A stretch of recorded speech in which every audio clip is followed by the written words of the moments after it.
بسم اللہ الرحمن الرحیم۔ السلام علیکم۔ ہمارا نماز سیریز کا آج ڈے 4 ہے۔ کچھ دن پہلے میں نے آپ لوگوں کے ساتھ نماز سیریز جو کہ لاسٹ ویڈیوز میں آپ لوگوں کو شو ہو رہی ہوگی، تو اس میں ہم نے نماز سے ریلیٹڈ الگ الگ ٹاپکس پہ بات کی تھی۔ تو آج ہمارا نماز سیریز کا ڈے 4 ہے، تو ویڈیو کو سٹارٹ کرتے ہیں۔ ویڈیو سٹارٹ کرتے ہیں مگر اس سے پہلے ریکویسٹ ہے کہ کم سے کم ایک دفعہ درود شریف پڑھ کر نیچے کامنٹ میں ڈن لکھ دیجیے، اور پلیز یہ فیڈ بیک ضرور دے کامنٹ باکس میں کہ جو باتیں نماز سے ریلیٹڈ میں آپ لوگوں کے ساتھ شیئر کر رہی ہوں ان پر کیا آپ عمل کر رہی ہیں یا نہیں، اور یہ جو نماز سے ریلیٹڈ سیریز میں نے بنائی ہے کیا یہ آپ کے لیے فائدہ مند ہے یا نہیں۔ تو چلیے اب ہم بات کرتے ہیں کہ نماز میں ہم کیا غلطی کرتے ہیں جس سے ہماری نماز ہمیں اس طریقے سے فائدہ نہیں پہنچاتی جس طریقے سے ہمیں نماز سے فائدہ پہنچنا چاہیے۔ تو دیکھیں، سب سے پہلے تو میں یہ کہوں گی کہ آپ اپنی نمازوں میں جلدی نہ کریں، یعنی ایسے مت کریں کہ جیسے آپ زبردستی نماز پڑھ رہے ہیں، بلکہ ایسے جاؤ نماز کے لیے کہ آپ کے پاس کوئی ہے جس سے آپ بات کر سکتے ہیں، وہ جس سے آپ اپنی فیلنگز شیئر کر سکتے ہیں، اپنا درد اسے سنا سکتے ہیں، کیونکہ نماز ہی ایک ایسا مقام ہے جہاں آپ اپنے اللہ سے بات کر سکتے ہیں۔ نماز میں اس سے بات کرنا خوش قسمتی کی بات ہے جو صرف خوش قسمت انسان کو ہی نصیب ہوتی ہے۔ تو اللہ تعالیٰ سے دعا ہے کہ اللہ تعالیٰ ہمیں سکون سے نماز پڑھنے کی توفیق عطا فرمائے، ہماری نمازوں کی حفاظت فرمائے، ہمیں با نمازی بنائے اور ہمیں بے نمازی ہونے سے بچائے، ہماری نمازوں میں خشوع و خضوع عطا کرے، ہماری نمازوں میں ہمیں دلچسپی عطا کرے، ہمیں لمبے سجدے ادا کرنے کی توفیق عطا کرے۔ تو چلے آج ہم بات کریں گے کہ نماز کے کچھ اذکار جو میں آپ لوگوں کے ساتھ شیئر کرنا چاہتی ہوں کہ نماز پڑھ کر آپ فوراً مت اٹھ جائیں، بلکہ آپ نماز کے بعد یہ اذکار ضرور کریں۔ سب سے پہلے تو آپ جب سلام پھیرتے ہیں اس کے بعد آپ 3 دفعہ استغفار کہیں، استغفر اللہ ربی من کل ذنب و اتوب الیہ۔ اس کے بعد آپ پڑھیں اللہم انت السلام و منک السلام تبارکت یا ذا الجلال والاکرام۔ اس کا ترجمہ ہے، اے اللہ تو سلامتی والا ہے اور تیری طرف سے سلامتی آتی ہے، تو مبارک ہے اے جلال اور عزت کے مالک۔ اس کے بعد آپ لوگ 33 مرتبہ سبحان اللہ، 33 دفعہ الحمدللہ اور 34 مرتبہ اللہ اکبر پڑھیں۔ یہ تسبیح فاطمہ ہے۔ اس کے بعد آپ ایک دفعہ کلمہ پڑھیں، لا الہ الا اللہ وحدہ لا شریک لہ لہ الملک ولہ الحمد وہو علی کل شیء قدیر۔ اللہ کے سوا کوئی عبادت کے لائق نہیں، وہ اکیلا ہے، اس کا کوئی شریک نہیں، اسی کا ملک ہے اور اسی کی تعریف ہے، وہ ہی زندہ کرے اور وہ ہی موت دے اور وہ ہر چیز پر قدرت رکھنے والا ہے۔ اس کے بعد ایک دفعہ آیت الکرسی پڑھے اور 4 کل کو ایک ایک کر کے پڑھ لیجیے، ہو سکے تو سورہ بقرہ کی آخری 2 آیت ہے وہ بھی پڑھیے، کیونکہ اس کی بہت سی فضائل ہے، بہت سی برکات ہیں۔ تو ہر نماز کے بعد سورہ بقرہ کے آخری 2 آیات کو ضرور پڑھا کریں، اگر ہر نماز کے بعد نہیں تو کم سے کم دن میں 1 دفعہ تو ضرور پڑھا کریں۔ اس کے بعد دعا میں آیت کریمہ ضرور پڑھیں اور پھر اللہ تعالیٰ سے دعا کریں، ہو سکے تو اللہ تعالیٰ کو اس کو صفاتی ناموں سے پکاریں، جیسا کہ یا جبارو یا قہارو یا قادرو یا اولو یا ذا الجلال والاکرام، اس طرح سے دعا کریں۔ دیکھیے یہ ساری چیزیں آپ ہر نماز کے بعد پڑھا کریں۔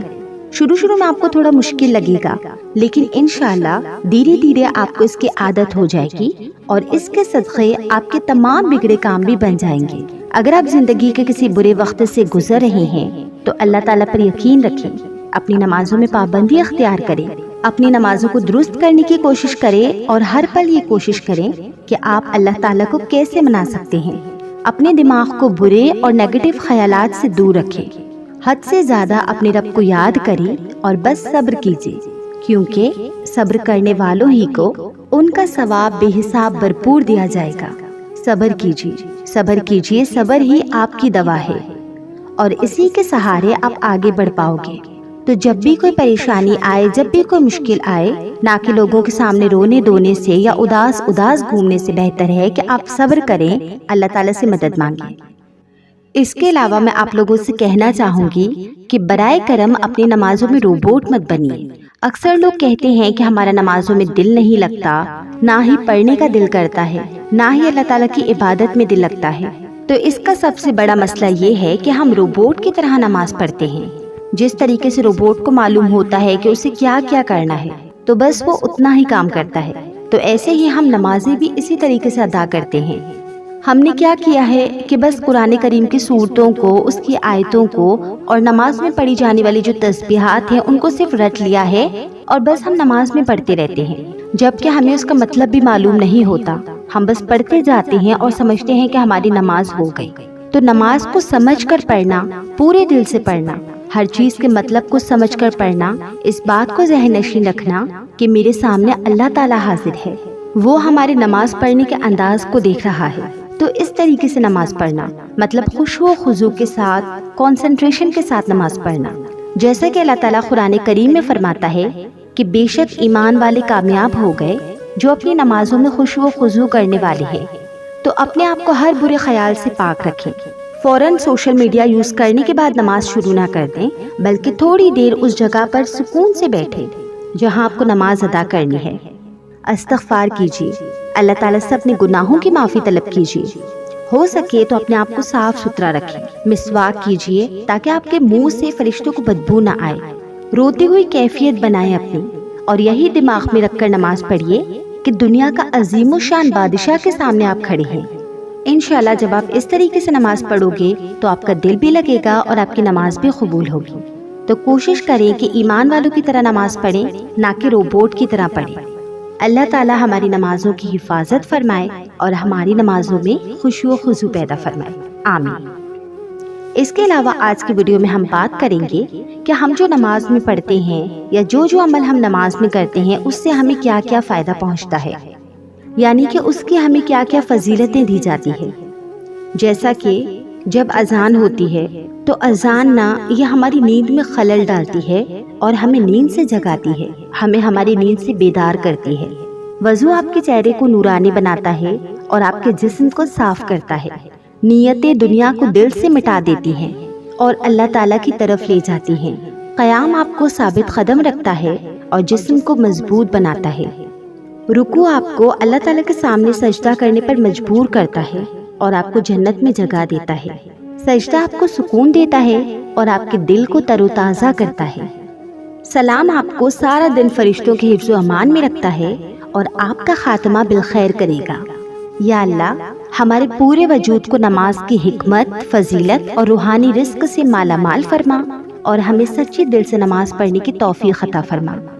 یا اللہ ہم سب کو 5 وقت کا نمازی بنا دے، اور جو بھی لوگ مصیبت زدہ ہیں، پریشانی میں مبتلا ہیں، تو ان کے حال پر رحم فرما اور ہم سب کو صراط مستقیم پر چلنے والا بنا دے، آمین۔ اچھا، اب ہم بات کر لیتے ہیں کہ نماز میں جو چیزیں ہم پڑھ رہے ہوتے ہیں ان سب کا ترجمہ بھی میں نے سوچا کہ اسی ویڈیو میں آپ لوگوں کے ساتھ شیئر کر دوں، کیونکہ اپنی اس سیریز میں میں نے کافی دفعہ آپ لوگوں سے کہا ہے کہ نماز کو ترجمے کے ساتھ یاد کر کے پڑھا کریں، یعنی کہ نماز کے ترجمے کو اپنے ذہن میں رکھ کر پڑھا کریں تو آپ کا نماز میں بھی دل لگے گا۔ تو سوچا کہ ایک دفعہ پوری نماز کا ترجمہ بھی میں آپ لوگوں کے ساتھ شیئر کر دوں۔ تو اپنی پریویس ویڈیو میں نے آپ لوگوں کے ساتھ ثنا کا ترجمہ شیئر کیا تھا، مگر دوبارہ سے ایک دفعہ میں شیئر کر دیتی ہوں۔ تو سب سے پہلے ہم کیا کرتے ہیں، ہم اللہ اکبر کہتے ہیں، جس کا مطلب ہوتا ہے اللہ سب سے بڑا ہے۔ اس کے بعد ہم ثنا پڑھتے ہیں، یعنی سبحانک اللہم و بحمدک، جس کا ترجمہ ہے اے اللہ میں تیری پاکی بیان کرتا ہوں اور تیری تعریف کرتا ہوں، اور تیرا نام برکت والا ہے، بلند ہے تیری شان اور نہیں ہے تیرے سوا کوئی۔ اس کے بعد ہم تعوذ پڑھتے ہیں، یعنی اعوذ باللہ من الشیطان الرجیم، جس کا ترجمہ ہے اللہ کی پناہ چاہتا ہوں شیطان مردود سے۔ پھر ہم تسمیہ پڑھتے ہیں، یعنی بسم اللہ الرحمن الرحیم، شروع اللہ کے نام سے جو بخشش کرنے والا بڑا مہربان ہے۔ اس کے بعد ہم سورہ فاتحہ پڑھتے ہیں، جس کا ترجمہ ہے سب تعریفیں اللہ کے لیے ہیں جو تمام جہانوں کا پالنے والا ہے، بے حد مہربان، نہایت رحم کرنے والا ہے، بدلے کے دن کا یعنی قیامت کے دن کا مالک ہے۔ ہم صرف تیری ہی عبادت کرتے ہیں اور تجھ ہی سے مدد چاہتے ہیں، ہمیں سیدھی اور سچی راہ دکھا، ان لوگوں کی راہ جن پر تو نے انعام کیا، نہ کہ ان لوگوں کی راہ جو تیرے غضب کا شکار ہوئے، اور نہ ہی گمراہوں کی راہ، آمین۔ اس کے بعد ہم سورہ اخلاص کا ترجمہ کر لیتے ہیں۔ قل هو اللہ احد، یعنی وہ اللہ ایک ہے، وہ بے نیاز ہے، اس کی کوئی اولاد نہیں اور نہ ہی وہ کسی کی اولاد ہے، اس کے جیسا کوئی نہیں۔ پھر ہم رکوع میں جاتے ہیں اور پڑھتے ہیں سبحان ربی العظیم، پاک ہے میرا رب عظمت والا۔ پھر رکوع سے کھڑے ہو کر ہم پڑھتے ہیں سمیع اللہ لمن حمدہ ربنا ولک الحمد، اللہ نے اس کی سن لی جس نے اس کی تعریف کی، اے ہمارے رب تیرے ہی لیے تمام تعریفیں ہیں۔ اس کے بعد ہم سجدے میں یا 3 مرتبہ یا 5 مرتبہ یا 7 مرتبہ پڑھتے ہیں سبحان ربی الاعلی، جس کا ترجمہ ہے پاک ہے میرا رب بڑی شان والا۔ اس کے بعد ہم 2 زانوں بیٹھ کر اتحیات پڑھتے ہیں، جس کا ترجمہ ہے تمام زبانی عبادتیں اور مالی عبادتیں اللہ ہی کے لیے ہے، اے نبی صلی اللہ علیہ وسلم آپ پر سلام ہو اور اللہ کی رحمت ہو اور برکتیں نازل ہو، ہمارے اوپر اور اللہ کے نیک بندوں پر سلام ہو۔ میں گواہی دیتا ہوں کہ نہیں ہے کوئی معبود سوائے اللہ کے، محمد صلی اللہ علیہ وسلم اس کے بندے اور رسول ہیں۔ اس کے بعد ہم درود ابراہیمی پڑھتے ہیں، جس کا ترجمہ ہے اے اللہ رحمت نازل فرما محمد صلی اللہ علیہ وسلم پر اور آل محمد صلی اللہ علیہ وسلم پر، جیسا کہ تو نے رحمت نازل فرمائی ابراہیم علیہ السلام پر اور ابراہیم علیہ السلام کی آل پر، یقیناً تو قابل تعریف اور بڑی شان والا ہے۔ اے اللہ برکت نازل فرما محمد صلی اللہ علیہ وسلم پر اور آل محمد صلی اللہ علیہ وسلم پر، جیسا کہ تو نے برکت نازل فرمائی ابراہیم علیہ السلام پر اور آل ابراہیم علیہ السلام پر، یقیناً تو قابل تعریف اور بڑی شان والا ہے۔ اس کے بعد ہم دعائے مسورہ پڑھتے ہیں۔ اس کے بعد ہم دعائے مسورہ کے بعد کوئی بھی مسنون دعا پڑھ لیتے ہیں، کیونکہ وہ قبولیت کا وقت ہوتا ہے۔ تو سب سے بہتر اور افضل جو دعا ہے وہ ہے ربنا آتینا فی الدنیا حسنۃ وفی الآخرۃ حسنۃ وقنا عذاب النار، جس کا ترجمہ ہے اے میرے رب ہمیں دنیا اور آخرت میں بھلائی دے اور بچا لے ہمیں آگ کے عذاب سے۔ تو یہ تھا پوری نماز کا ترجمہ، اس سے آپ یاد کر لیں اور جب بھی آپ نماز پڑھیں تو اس ترجمے کو اپنے ذہن میں رکھ کر نماز پڑھیں، تو انشاءاللہ آپ کا نماز میں خود بخود دل لگنے لگے گا۔ اس کے علاوہ اکثر ایسا ہوتا ہے کہ جب ہم نماز کے لیے کھڑے ہوتے ہیں تو ہم سوچتے ہیں کہ نماز میں مجھے کتنے برے خیالات آتے ہیں، کیا میری نمازیں قبول ہوں گی؟ تو یہ کیا ہوتا ہے؟ یہ ہمیں نماز میں شیطان تنگ کر رہا ہوتا ہے، برے خیالات ہمارے ذہن میں لا کر، ہمارے ذہن میں وسوسے ڈال کر کہ جو تم یہ نماز پڑھ رہے ہو یہ غفلت والی نماز ہے، یہ بیکار ہے۔ یا ہم یہ سوچتے ہیں کہ میں نے تو بہت سارے گناہ کیے ہیں، پتہ نہیں اللہ تعالیٰ مجھے معاف کرے گا یا نہیں، اگر آخرت بھی نہ رہی تو میری ساری عبادتیں برباد ہو جائیں گی۔ ہم سب کو پتہ ہے کہ یہ سارے خیالات ہمارے نہیں ہیں، یہ سب شیطان ہمارے ذہن میں ڈالتا ہے، کیونکہ یہ شیطان کی چال ہوتی ہے ہمیں عبادت سے روکنے کی۔ لیکن ہمیں یہ پکا عزم کرنا ہے کہ ہمیں شیطان کو اپنے اوپر حاوی نہیں کرنا، بلکہ ہمیں شیطان کو ہرانا ہے اپنے رب کے آگے جھک کر۔ تو شیطان کا سب سے پہلا وار ہوتا ہے انسان کے دل سے ایمان کو نکالنا، اور جب وہ اس میں کامیاب نہیں ہوتا تو پھر وہ بندے کو عبادت سے روکتا ہے۔ جب اس میں بھی کامیاب نہیں ہو پاتا تو پھر وہ نماز کے دوران بندے کے دل میں برے وسوسات ڈالتا ہے اور اس کے دماغ میں گندی سوچ ڈالتا ہے۔ شیطان دل و دماغ میں ایسی باتیں ڈالے گا جیسا کہ ایسی بے خیالی والی نمازیں تم کیسے پڑھ لیتے ہو کہ دماغ میں دنیا کا خیال ہے اور اپنے رب کی عبادت کر رہے ہو، ایسا نہ ہو کہ ثواب کے بدلے عذاب ملے۔ تو ایسے خیالات سے اگر بندہ بے وقوف ہوا تو شیطان کی جیت ہو جائے گی، اور اگر بندہ سمجھدار ہوا تو بس وہ اپنے رب کی کریمی رحیمی پر نظر رکھ کر کوششیں کرتا رہے گا، نہ کہ نماز چھوڑ دے گا۔ تو سمجھدار اور عقل مند وہی ہے جسے پتا ہے کہ اللہ کی عبادت میں ہی دلوں کا سکون ہے اور یہی اصل کامیابی ہے۔ تو وہ گیو اپ نہیں کرے گا، بلکہ شیطان کو ہرا کر اپنے رب کے حضور جھکے گا اور عبادت کرے گا۔ اللہ تعالی ہمیں عقل سلیم عطا کرے اور شیطان کے وار سے ہماری حفاظت فرمائے۔ ویڈیو اچھی لگی تو پلیز اس ویڈیو کو مسلم بہن بھائیوں کے ساتھ ضرور شیئر کریں، بے شک یہ آپ کے لیے بھی ثواب جاریہ بنے گا، زندگی کے ساتھ بھی اور زندگی کے بعد بھی انشاءاللہ العزیز۔